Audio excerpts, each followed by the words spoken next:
continuamos en el magazine y ahora nos vamos hasta el norte porque ahora mismo empezaron el pasado fin de semana las fiestas de San Juan en Aría y como buena fiesta siempre hay un pregonero y para eso también lo hemos traído nosotros. José Pérez Dorta, bienvenido, pregonero de la fiesta de San Juan.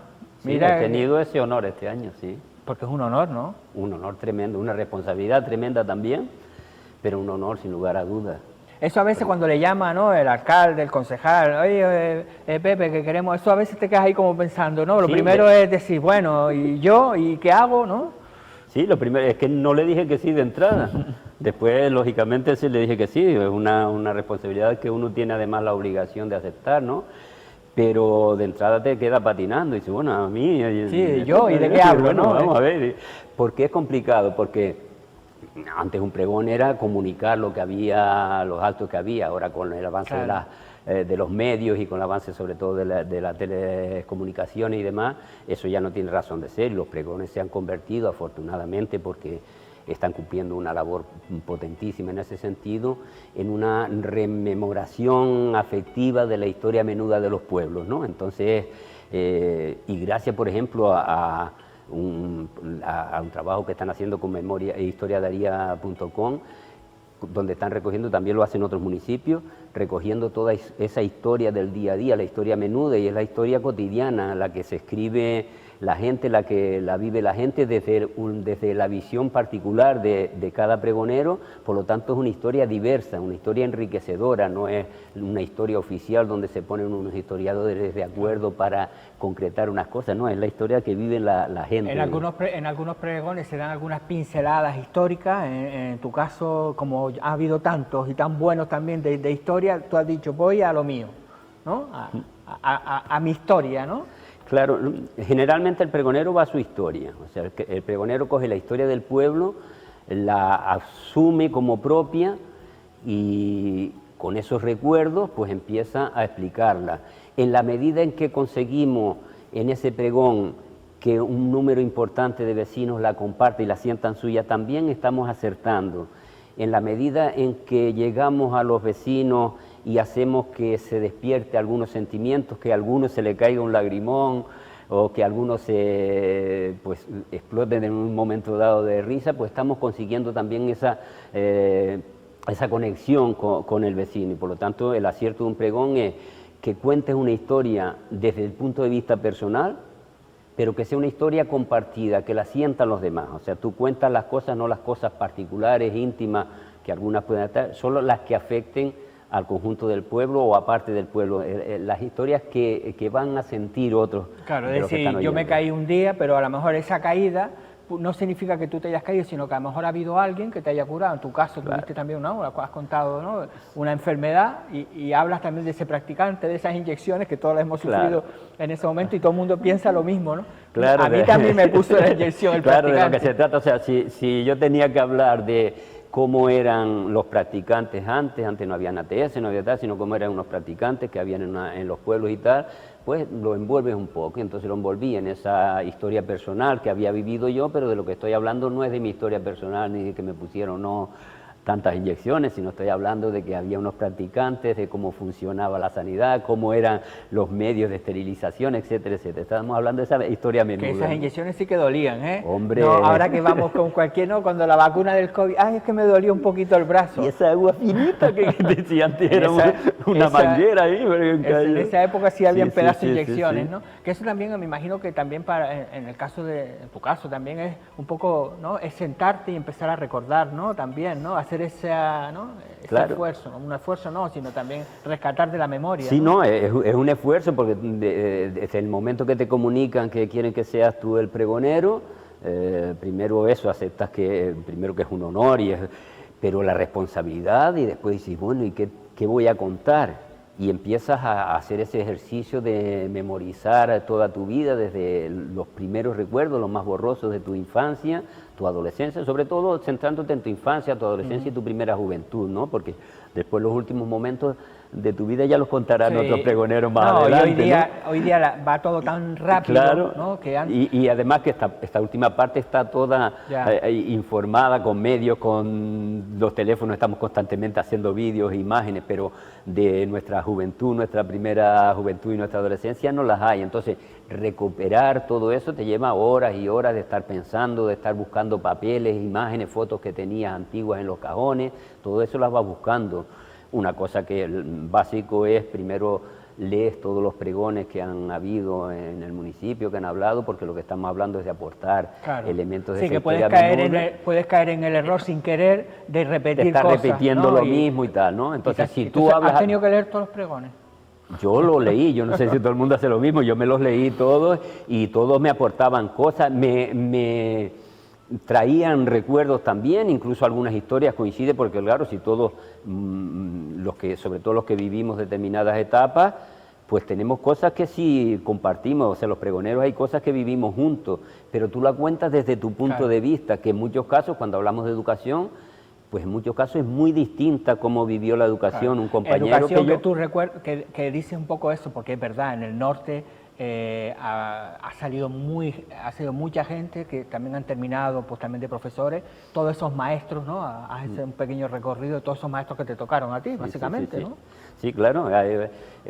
Aría tuvo la suerte de tener personajes como don Enrique Dorta y que empezaron, y más, que empezaron a mover y tuvieron esa inquietud porque Aría pues, se fuera superando culturalmente, porque como toda la isla, hablamos de los años 60, 50, era una isla pues, de una economía de subsistencia, una isla muy pobre. Hablaba yo también de familias que tuvieron a finales de los 50 que emigrar a Gran Canaria y demás, porque esta isla no tenía futuro ni se les quedaba. Entonces, de eso nos olvidamos ahora. Hubieron gente como Enrique Dorta, por ejemplo, que gracias a ello, que tenía influencia en la jerarquía eclesiástica, que entonces tenía mucho poder la iglesia, pues influyeron y ayudaron para que muchos chicos de Aría pudieran, de familias humildes, porque de las familias poderosas siempre podían estudiar, ¿no? Pero de familias humildes, que antes no estudiaba ningún niño de familia humilde, o muy excepcionalmente,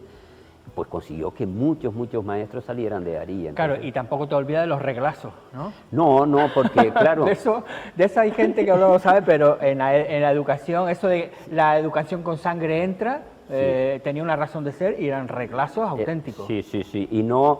Por eso te digo que incluso hablando de los mismos compañeros que me han precedido en los pregones, pues a lo mejor formaron parte de los otros niños, los que eran los que tenían una predisposición más para aprender o que tenían distintas circunstancias, no estaban trabajando cuando salían de la escuela, y los que tenían una facilidad especial o aprendían con mucha facilidad o atendían más o lo que fuera, esos estaban más mimados, ¿no? Y casi todos los pregoneros normalmente hablan de esos maestros tan buenos que gracias a ellos superaron.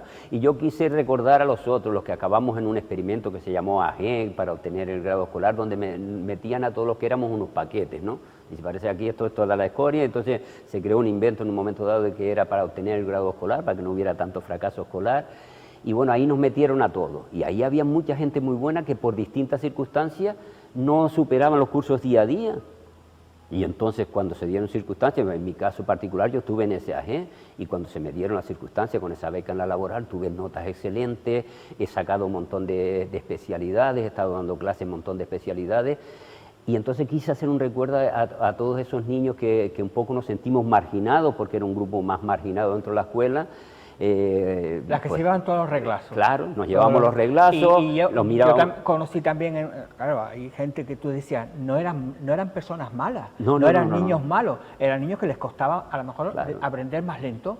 Claro, y esos niños, si hubiese sido otra, evidentemente en esta época esos niños terminan con médicos y terminan de todo, pero... Claro, sí, en esa época en un montón de circunstancias. Date cuenta que estamos hablando de una época donde los niños trabajábamos en el campo.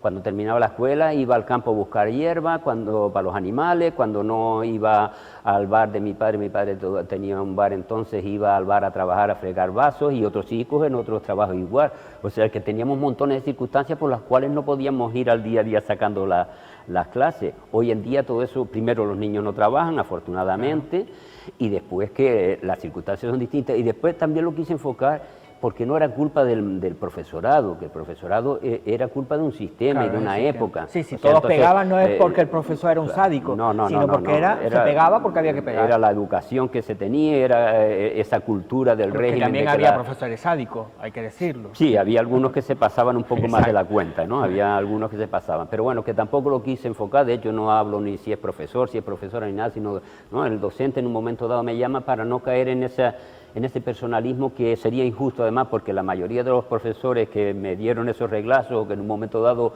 me hicieron hasta sangre en las orejas tirándome, tuve mucha buena amistad con ellos. Algunos ya no están vivos, y tuve muy buena amistad en los últimos tiempos con ellos sin problema. Sabes que no era una cuestión sino era una cuestión del sistema. Bueno, ¿no? pero menos mal que ese paquete al final se fue a artes y oficios, ¿no? Y ahí como mucho... No, primero me fui a la laboral, que es donde hubo un cambio importante en mi vida. Sí, pero me refiero que al final terminaste ¿no? dando clase, ¿no? En la escuela de arte, ¿no? En el Sí, Pancho Lazo, sí, ¿no? terminé en el Pancho Lazo. Digo que al final, afortunadamente, ¿no?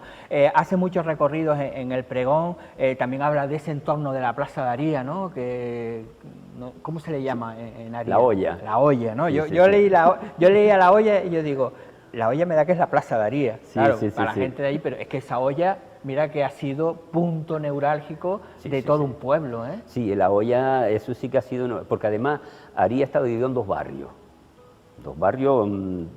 que los chiquillos del barrio arriba no venían al barrio abajo, y los del barrio abajo no iban al arriba. Ni se le ocurriera. Porque salían escardados. Si íbamos nosotros para arriba, salíamos escardados. Ni se les ocurriera. Y en la olla coincidíamos, y en la olla jugábamos, y en la olla, en la plaza compartíamos todos los juegos. También en otras ollas muchas cosas, ¿sabes? No estamos hablando de que era un enfrentamiento constante, era en un momento dado por la tarde ibas tú solo al barrio arriba y salían 4 chiquillos y tenías que salir corriendo porque te iban tirando piedras. Toda esa cultura, y la olla era ese centro neurálgico donde incluso ahí era neutral, ¿no? O sea, ahí jugábamos los del barrio arriba, del barrio abajo, y culturalmente había una concentración de bares importantes, había unos 7, 8 bares, había muchas actividades, habían cines, estuvo el de Don Luciano, el de Paco, y todo eso, todas esas actividades pues se centraban ahí. Los chicos que estudiaban, recuerdo toda la gente de Los Valles, por ejemplo, que iba a estudiar Aría, y después que salían del colegio, pues iban al bar de mi padre a echar una partida de futbolín. Y pues toda esa gente sí, afortunadamente yo creo que la Plaza de Aría se sigue conservando, ¿no? Sí. De esos pocos lugares en Lanzarote que tú todavía te sientes de Lanzarote, ¿no? Por cierto, los árboles creo que estaban medio mal, no sé si ya se los han terminado de... Porque es fundamental, sin árboles no... Sí, no, hay un árbol que se secó por no sé exactamente por qué. Pero los demás están bien. Los demás están perfectamente. De política no hablaste mucho, mira que tú has sido concejal en el ayuntamiento, ¿no? Yo creo que hablé bastante de política, pero de la buena política. O sea, de hecho hice referencia a que fui concejal y a que pusimos en marcha cosas. Entonces, hablé de la política en el buen sentido, de la gente comprometida, en las asociaciones, la gente que ha aportado cosas a Aría. Porque Aría también insististe en eso, ¿no? En el nivel de participación que siempre ha tenido el pueblo, los grupos de teatro, el tema de las asociaciones vecinales, siempre ha sido un pueblo muy movilizado. Sí, sin lugar a dudas. Yo me reconocía siempre participando en alguna asociación, desde jovencito, pues, tendría 14 años, una cosa así, cuando se iba a construir el Caletón Blanco, y creamos desde las asociaciones juveniles hasta los estudiantes de la Universidad de La Laguna un movimiento contra esa construcción. Cuando hablo de eso hablo de política, pero no hablo de política en el sentido de que, bueno, los malos que querían construir y tal, no. Había una iniciativa, había un montón de gente que estaba a favor de esa construcción, porque Aría estaba, como toda la isla, en un sistema de bastante miseria, y suponía entrar en el desarrollo. Habíamos gente que decíamos, no, pero un desarrollo distinto, pero había gente que no veía que podía haber un desarrollo distinto. Entonces, verlo desde ese punto de vista, que todos teníamos nuestras razones, pero que habíamos gente comprometida, y conseguimos cambiar algunas cosas para que Aría hoy, por ejemplo, pueda ser un municipio, el único municipio de la isla donde dice está íntegramente protegido, en el sentido de que tiene un patrimonio que no se ha destrozado excesivamente, y podemos ser el ejemplo, si hacemos los deberes, como hice referencia, podemos ser un ejemplo de un desarrollo sostenible, un desarrollo donde se respete pues, el patrimonio, el medio ambiente, etcétera, etcétera. Por cierto, también hablas de Órsola, ¿no?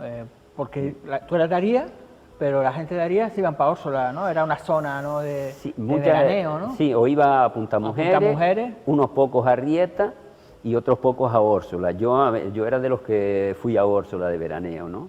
Y entonces Órsola fue un sitio muy especial para mí, porque los veraneos de toda mi adolescencia y mi juventud primera los pasé en Órsola. Entonces, claro, en esa época es donde tienes tu pandillita de amigos en los veranos, porque en invierno estás en la escuela, tienes el contacto con los chicos y las chicas de la escuela, tienes una historia, pero después la historia del verano es otra cosa aparte. Y la historia del verano mía, pues de esa adolescencia, de esa juventud primera, es de Órsola, de la pandillita de Órsola, los asaderitos por las tardes, de ir a pescar con los amigos y después hacer ese asadero, esa parrillada, y después ir y terminar en el bar de Donato con esa especie de discoteca. Que Órsola no tiene nada que ver ahora con ese aparcamiento enorme que es una de las cosas que hay que solucionar. Sí, está bien que haya un aparcamiento para ir a La Graciosa, pero Órsola, el Órsola que tú vivías, no, ese Órsola no tiene nada que ver, ¿no? O sea, Órsola hoy es un sitio deprimente, hay que decirlo, porque para las cosas, para mejorarlas hay que reconocerlas, ¿no? Y Órsola hoy es un sitio deprimente, está convertida prácticamente toda Órsola en un aparcamiento para la gente que va a La Graciosa. Es sencillo, habemos gente fuera de la institución, colaborando con la institución, que estamos haciendo propuestas. Por ejemplo, se va a poner en marcha, creo que se vaya a poner en marcha, una cosa que dejamos en su momento orientada, que es un centro de interpretación en Órsola, ¿no? Pero Órsola necesita que se haga un aparcamiento a las afueras, que está todo el mundo de acuerdo, o sea, en su momento hablamos con navieras, cabildo, ayuntamiento, costas, y todo el mundo está de acuerdo y todo el mundo quiere colaborar, pero hay que tomar la iniciativa, comprar el solar y ponerlo en marcha. Un aparcamiento en las afueras y luego que a Órsola se entre caminando, o las personas que tengan una cierta movilidad o los vecinos entran con su coche, pero que no sea donde todo el mundo que va a La Graciosa entra, pone el coche en el solar, porque después no puedes el barco y te vuelves y claro, Órsola no existe. Y Órsola no existe. Y Órsola tiene tiene una, o sea, es la puerta de entrada del archipiélago Chinijo, con lo cual con eso ya podía tener un potencial desde el punto de vista de ese turismo del medio ambiente potente, pero es que además tiene una marisma riquísima, todas esas lagunas y tal, tiene una biodiversidad extraordinaria. Tiene unas salinas que debe ser restaurada, los propietarios en su momento estaban a favor de llegar a algún acuerdo con las instituciones para restaurarla y poner también que forme parte de ese centro de interpretación. Y tiene también una cosa que es única en el mundo, que es un yacimiento paleontológico de hace 4 millones de años, con esos famosos huevos de ratitis y demás. O sea, tiene una cantidad de valores tremendo y sin embargo está en ese estado de abandono. Bueno, pues ¿no? son los deberes que tiene para la gente de Órsola, porque la gente de Órsola también tiene que hacer, no dejarlo que sean los políticos, porque si no, si lo dejamos por los políticos no se hace nada, para la gente de Órsola y también evidentemente para los actuales gobernantes del municipio. Un pregón, ¿Cuánto duró? Por lo menos una horita, ¿no? No. Duró 35 minutos. Un pregón tiene que ser... Hubo música, ¿no? Sí, primero hubo una actuación, hombre, el conjunto del acto sí duró 1 hora y algo. O sea, hubo como 45 minutos de musicales extraordinarios y luego como 35 minutos el pregón. Un pregón bueno, ahí vemos a uno de los que participaron. Exacto, ¿no? Sí. Bueno, que algún día te voy a llamar porque en Arías ahora mismo estás, ¿cómo se llama la finca Los Lajares? Los Lajares, Los sí. Lajares, que tú estás metido ahí, ¿no? Sí, me nombraron director de la finca y soy un poco el que voy llevando la gestión de la finca. Hay una comisión de trabajo y yo soy el Pero director. la finca esa ahora mismo es algo. Sí, ahora mismo tiene un jameo con flora autóctona que hay que completar. Pero se puede visitar alguien que sea de Lanzarote y diga, quiero ir a esa finca. Sí, bueno, se pone en contacto con el ayuntamiento y le Pero el objetivo sería que estuviera abierta. Todavía no está abierta con un horario... Pero que ese es el objetivo también, Sí, el ¿no? objetivo es ese. Bueno, pues de eso hablaremos algún día para también conocer, porque es otra de las joyas que hay, ¿no? En Arías y conocer toda esa finca de Los Lajares. Pues gracias, pregonero. Ahora le queda la romería el próximo sábado. Sí, allí estaremos con la Escuela de Folclore, que estoy también en la Escuela de Folclore, pues allí estaremos. Bueno, es decir, que no tienes mucho tiempo. No, al contrario, ahora tengo menos tiempo que nunca. Bueno, gracias, Pepe. Un placer. Nosotros vamos hasta aquí hemos llegado en el magazine de hoy. Para empezar la semana yo creo que ha estado bastante bien, no por nada. Así que nos vemos mañana a la misma hora para contarles nuevas historias.